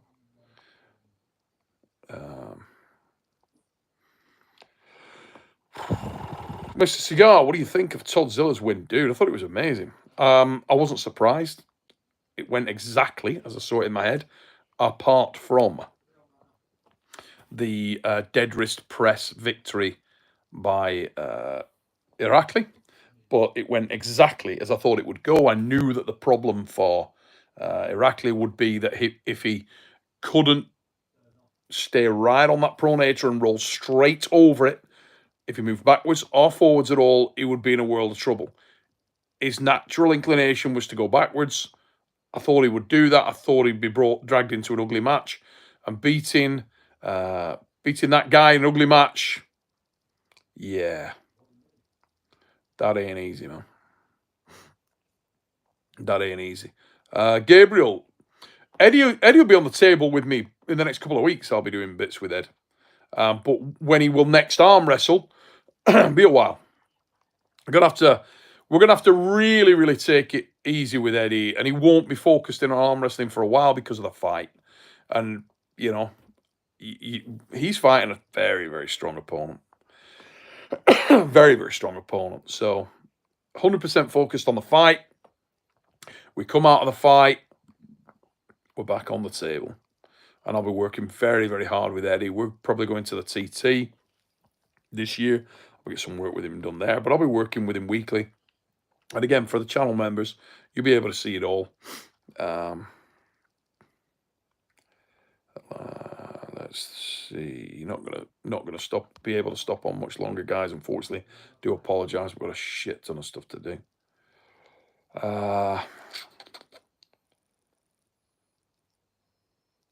Arthur Madrano, Neil, would you ever put your hair on the line for a match? Without a moment's thought. I mean, my hair is pretty basic and shit and grey and stuff, so yeah, no problem there, dude. Not a problem. But if I ever pull or can, I'll be able to get through a match first, pal, to be honest. That'd be good. I like my wrist to hold up.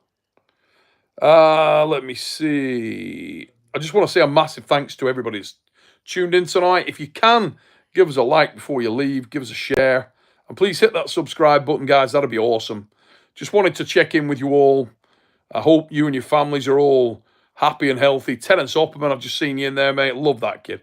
Terence Opperman, if you're not a fan of Terence Opperman, what a tremendous bloke that is.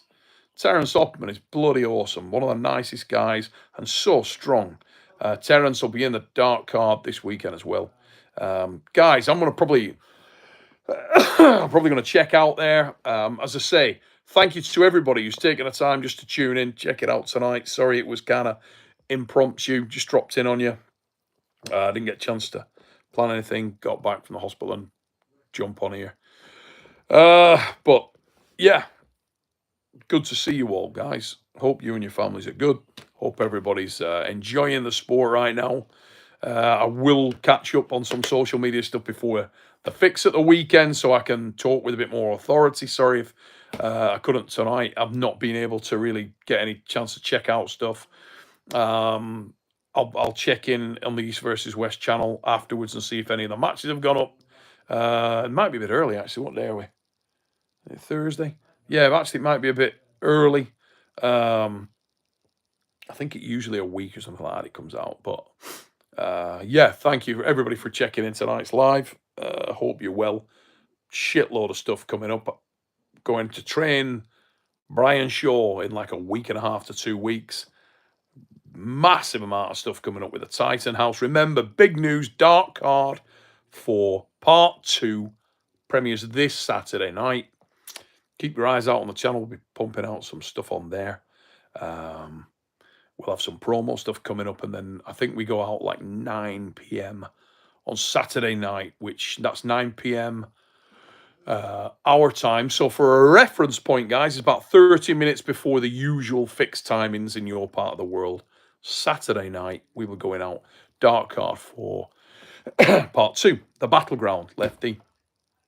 And huge amount more stuff coming for anybody that does join up. You're going to get a massive amount more stuff coming your way in the channel. We've got an archive of stuff built up, absolute archive coming your way.